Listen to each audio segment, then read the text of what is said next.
12월 5일 금요일 새벽 우리가 함께 묵상하실 말씀은 느헤미야서 13장 1절에서 14절 말씀인데요. 우리 1절에서 9절까지 말씀을 같이 한 목소리로 읽겠습니다. 그날 모세의 책을 낭독하여 백성에게 들렸는데 그 책에 기록하기를 암몬 사람과 모압 사람은 영원히 하나님의 총에 들어오지 못하리니 이는 그들이 양식과 물로 이스라엘 자손을 영접하지 아니하고 도리어 발람에게 뇌물을 주어 저주하게 하였습니다. 그러나 우리 하나님이 그 저주를 돌이켜 복이 되게 하셨다 하였는지라. 백성이 이 율법을 듣고 곧 섞인 무리를 이스라엘 가운데에서 모두 분리하였느니라. 이전에 우리 하나님의 전에 방을 맡은 제사장 엘리야십이 도비아와 연락이 있었으므로 도비아를 위하여 한 큰 방을 만들었으니 그 방은 원래 소재물과 유향과 그릇과 또 레위 사람들과 노래하는 자들과 문지기들에게 11조로 주는 곡물과 새 포도주와 기름과 또 제사장들에게 주는 거제물을 두는 곳이라. 그때는 내가 예루살렘에 있지 아니하였느니라. 바벨론 왕 아닥사스다 32년에 내가 왕에게 나아갔다가 며칠 후에 왕에게 말미를 청하고 예루살렘에 이르러서야 엘리야십이 도비아를 위하여 하나님의 전뜰에 방을 만든 악한 일을 안지라. 내가 심히 근심하여 도비아의 세간을 그 방 밖으로 다 내어 던지고 명령하여 그 방을 정결하게 하고 하나님의 전에 그릇과 소재물과 유향을 다시 그리로 들여놓았느니라. 아멘. 오늘 말씀을 보면 개혁이라는 것이 우리가 다시 새롭게 하고 언약을 갱신하는 일들이 계속 되어져야 되는 것이구나. 우리가 천국 갈 때까지 우리는 여전히 이 몸의 습관이 남아있어서 신분은 변했지만, 예수를 믿는 사람으로서 신분은 변했지만 여전히 개혁되어야 되는, 아직은 완전하진 않은 사람들이구나 라는 생각을 하게 되는 그런 본문입니다. 느헤미야서도 13장에서 이제 마무리가 되는데, 그렇게 동화책처럼 그렇게 행복하게 잘 살았더라 이렇게 끝나지 않고 아직 개혁되어야 될 뭔가 남아있다라는 형태로 13장이 마무리됩니다. 오늘 1절부터를 보면 1절에서 3절은 어제 본문과 이어지는데요. 그날에 많은 사람들이 언약을 갱신하여서 다양한 영역에, 특히 언약 갱신에 그들이 고백했던 것이 세 가지였습니다. 이방인들과 결혼하지 않겠다라는 거였고, 또 안식일을 잘 지키겠다라는 것이었고, 또 성전에서 일하는 사람들과 성전 건물 자체를 위해서 후원하는 일을 멈추지 않고 계속하겠다라는 그러한 언약식을 거행했습니다. 그리고 나서 우리 1절에서 3절은 그 중에서 이방 통원처럼 우리가 이 세상과 섞여 살지 않겠다, 세상에 살지만 세상에 영향을 받지 않겠다라는 그런 각오를 하는 것을 보게 됩니다. 1절 말씀에 그날 모세의 책을 낭독하여 백성에게 들렸는데, 그 부분에 어떤 것이 기록되어 있냐면 암몬 사람과 모압 사람이 출애굽할 때 이스라엘이 광야를 지나면서 또 이 가나안 땅에 들어가는 그 일에 그들을 방해했던 일들이 있었죠. 2절의 말씀에 그들이 양식과 물로 이스라엘 자손을 영접하지 아니하고, 영접하고 또 이 길을 지나가도록 해도 될 텐데 그렇게 하지 아니하고 오히려 발람이라는 거짓 선지자를 돈으로 주고 사서 복이 아니라 저주를 퍼부을 수 있도록 이렇게 했는데, 결국은 어떻게 됐습니까? 하나님이 그 저주를 바꾸어서 복이 되게끔, 그래서 이 저주를 선포하지 못하게끔 했던 일이 있었습니다. 그렇기 때문에 1절 마지막에 그 책에 기록하기를 암몬 사람과 모압 사람은 어떻게 하라고요? 영원히 하나님의 총에 들어오지 못하리니 라고 되어 있습니다. 하지만 하나님의 뜻이 그건 아니어서 나중에 보면 이 모압 여인 룻이 이스라엘로 들어와서 다윗의, 이전의 이야기지만 다윗의 우리 정조모로가 되는 것을 우리가 볼 수 있죠. 그래서 이것은 세상과 섞이지 말라는 하나님의 그 당시에 여러 큰 어떤 결단과 우리의 결심을 강조하는 말씀으로 우리가 읽어낼 수 있습니다. 그래서 그들은 우리가 항상 큐티할 때 어떻게 합니까? 관찰하고 언제지? 무슨 일이지? 사람 이름은 뭐지? 관찰하고 그것을 해석하고 그리고 우리에게 적용하죠. 3절이 말씀을 받은 사람이 설교를 듣거나 큐티를 한 사람들이 삶에 적용을 했다라는 것이 3절입니다. 우리 3절 같이 한번 읽어보겠습니다. 백성이 율법을 듣고 곧 섞인 무리를 이스라엘 가운데에서 모두 분리하였느니라. 말씀 듣고 어떻게 했습니까? 우리 가운데 암몬과 모압이 있구나. 분리해내자라고 적용을 했다는 것입니다. 그런데 4절에 보면 바로 한 사람의 이름이 나옵니다. 2절에 우리 하나님의 전에 방을 맡은 제사장 엘리야십이 누구와 연락이 있었습니까? 도비야와 전화했다, 통화했다는 게 아니라 친했다는 거예요. 친척이 사돈이 됐을 수도 있고 돈을 받았을 수도 있고 서로 친밀히 교감이 있는 관계였다는 것입니다. 자, 도비야입니다. 도비야와 항상 함께 듀엣처럼 등장하는 사람이 있었죠. 산발락과 도비야였습니다. 근데 산발락과 도비야를 이야기할 때 항상 앞에 수식어가 붙었는데요. 호론 사람 산발락과 어디 도비야입니까? 암몬 사람 도비야입니다. 근데 우리 앞에 1절에서 3절에 강조되었던 게 뭐예요? 암몬과 모압을 제거했잖아요. 적용으로. 근데 바로 한 절 지나서 3절의 백성이 이 율법을 듣고 암몬 사람 모압 사람 영원히 하나님의 이스라엘의 총에 들어오지 못하는 악한 세상 영향력이구나 라고 생각하고 하나님께서 허락하시는 영역이 아니면 같이 하지 말아야 되겠다. 하나님의 인도하심이 특별한 뛰어넘는 일반 원청을 뛰어넘는 영역이 있으면 우리가 받아들여야 되겠지만 그전에는 안 되겠다라고 생각해서 거절하고 분리했습니다. 근데 4절에 보면 분리가 아니라 엄청나게 밀착되어 있죠. 이것이 이제 우리가 얼마나 죄인인가. 이게 누가 있을 때는 나중에 말씀해 보면 느헤미야가 총독을 잠시 일기 주재원을 마치고 본국으로 그 파송받은 페르시아로 귀국했을 때 느헤미야가 없을 때 일이에요. 우리 사장님들이 잠시 출장을 가고 회사를 비우면 직원들이 괜히 행복해지죠. 뭐 특별히 하는 거 똑같은데 앞에 보스가 없으면 사람들이 조금 마음의 여유가 생기고 이런 것들이 있습니다. 근데 느헤미야가 상당히 강한 리더십이거든요.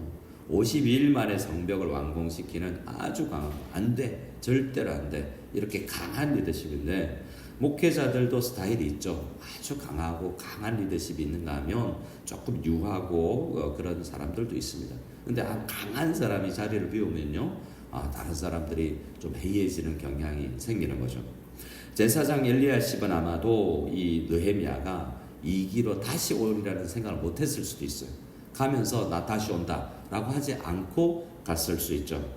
4절 말씀에 그리고 그 두 사람이 제사장 엘리야십이 도비야라는 암몬 사람과 연락이 있고 친했기 때문에 친한 것 자체를 또 뭐라고 그러겠습니까? 그 다음에 안 해야 될 것들을 하기 때문이죠. 5절 말씀에 보면 이 제사장 엘리야십이 하나님의 전에 방을 맡은 사람인데도 불구하고 그걸 도비야를 위하여 한 큰 방을 만들었습니다. 없던 것을 지은 게 아니라 이거 비워 해서 그 방을 쓸 수 있도록 만들었다는 거죠. 아니, 성전에는요 이방인들의 뜰이 있습니다. 들어오지 못하는 영역이 있죠. 근데 성전 안에 이것을 큰 방을 만들었다는 건 굉장히 잘못된 일입니다. 그 방은 원래 또 어떤 일로 쓰였던 방이냐면 소재물과 유향과 그릇과 레위 사람들과 그러니까 예배 도구들을 두는 곳이요, 또 레위 사람들과 제사장들에게 헌금을 그들이 밭이 없지 않습니까? 그들은 하나님 앞에 밭을 그런 땅을 유업으로 받지 아니하고 하나님 앞에 온 삶을 들여서 나머지 11지파는 헌금을 해서 그들이 먹고 살았던 것입니다.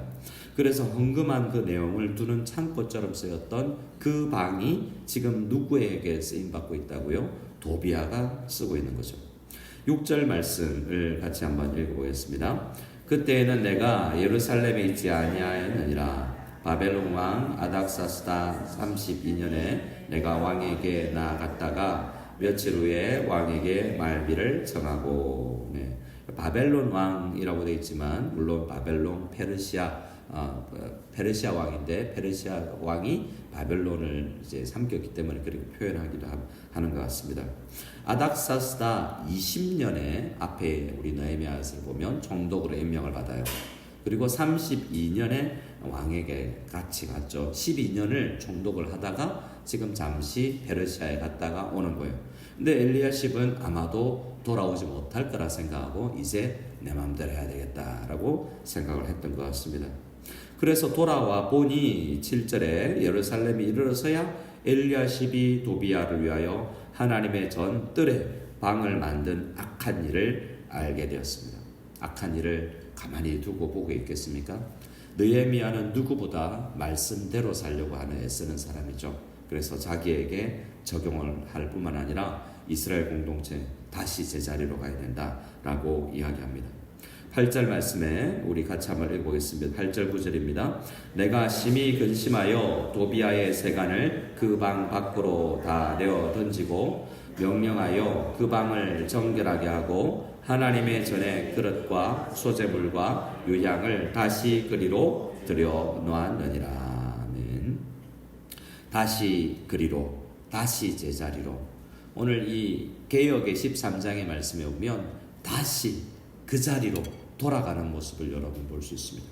다시 그리로 흐트러져고 우리가 1년을 살다 보면 연초에 우리가 송구영신 예배 드리면서 하나님 앞에 기도 제목 드리고 정말 말씀 읽겠습니다. 기도하겠습니다. 이렇게 각오를 하고 1년을 시작하지만 흐트러진 모습을 볼 수 있습니다. 한 해도 그러하지만 우리의 삶에서 여러 번 이러한 것들을 영점 조정을 해야 할 필요가 있죠.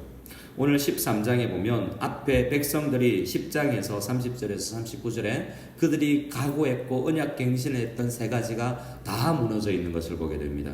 이방 통혼과 안식일 규정과 성전에 대한 이 후원과 이 약속이 깨어지는데요. 오늘은 두 가지, 이 안식일 규정과 성전에 대한 약속, 오늘은 성전에 대한 후원 약속, 이 부분을 이야기하죠. 우리 내일 우리가 저녁에 금요 기도에 함께 살펴볼 본문은 안식일과 이방인 통혼에 대한 것을 어떻게 개혁했느냐에 대한 말씀입니다.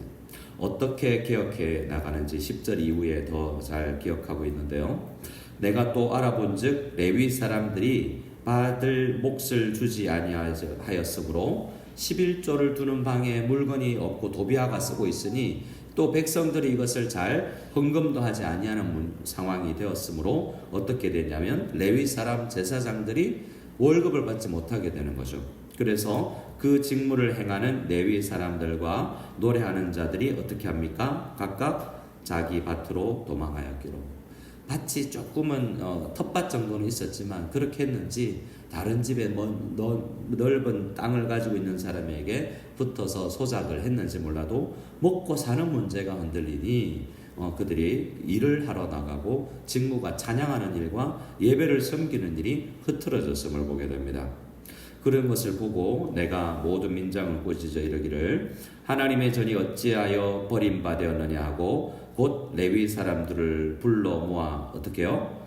다시 제자리에, 다시 그리로. 우리 9절에서는 다시 그리로라는 단어가 있고 우리 10절, 우리 11절에는 다시 제자리에 세웠다라는 것이 있죠. 목회자들도 저 자신도 자기를 돌아봅니다. 내가 한 해 우리 만일 한일학교에 취임을 하고 담임 목사로 오게 될 때 어떤 마음과 각오로 내가 교회를 섬기겠다고 했는데 지금은 그 마음이 유지되고 있는지, 성도님들이 사랑해주고 또 식사 대접도 해주고 이런 사랑해주니까 흐트러지진 않았는지 저 자신을 돌아보아야 되겠습니다. 그래서 성도님들이 해야 될 일들이 있겠죠. 우리가 성도로서 하나님의 나라를 위해서 해야 될 각오를 하고 집사로, 우리가 권사로, 안수집사로, 장로로 우리가 직분을 맡을 때 우리 연말에 우리가 임명받았던 그 사명들을 감당하겠노라고 하나님 앞에 또 다른 언약을 갱신하는 그런 일들이 매년 우리에게 있지 않습니까? 다시 한번 우리가 기도하며 나갈 때 이런 흐트러져 있는 것이 어떤 것인지를 잘 생각하고 다시 제자리로 올려놓기를 원합니다. 우리 말씀은 12절부터 마지막 절 14절까지 읽고 기도하기를 원합니다. 같이 읽겠습니다. 이에 온 유다가 곡식과 새 포도주와 기름의 11조를 가져다가 곳간에 드림으로 내가 제사장 셀레미야와 서기관 사독과 레위 사람 브다야를 창고지기로 삼고 마따냐의 손자 삭골의 아들 하난을 버금으로 삼았나니 이는 그들이 충직한 자로 인정되리라. 그 직분은 형제들에게 분배하는 일이었느니라. 내 하나님이여 이 일로 말미암아 나를 기억하옵소서. 내 하나님의 전과 그 모든 직무를 위하여 내가 행한 선한 일을 도말하지 마옵소서. 아멘. 특별히 오늘 제사장이 하시고 오늘날 교회의 재정위원장 이런 느낌일 수 있습니다. 재정위원회뿐만 아니라 관리위원회, 섬김 봉사위원회, 양육위원회, 다양한 위원회가 있죠. 그리고 교사의 직분들이 있을 텐데 하나님 앞에 충직한 자로 인정된 사람들이 잘 인정받고 우리가 각자가 맡은 영역에서 우리가 흐트러지지 아니하고 하나님 앞에 어떻게 섬겨야 될지를 잘 각오하고 나아갈 수 있고 흐트러진 부분을 다시 그리로 다시 제자리로 돌려놓는 우리 모두가 다 될 수 있기를 소원합니다. 아멘.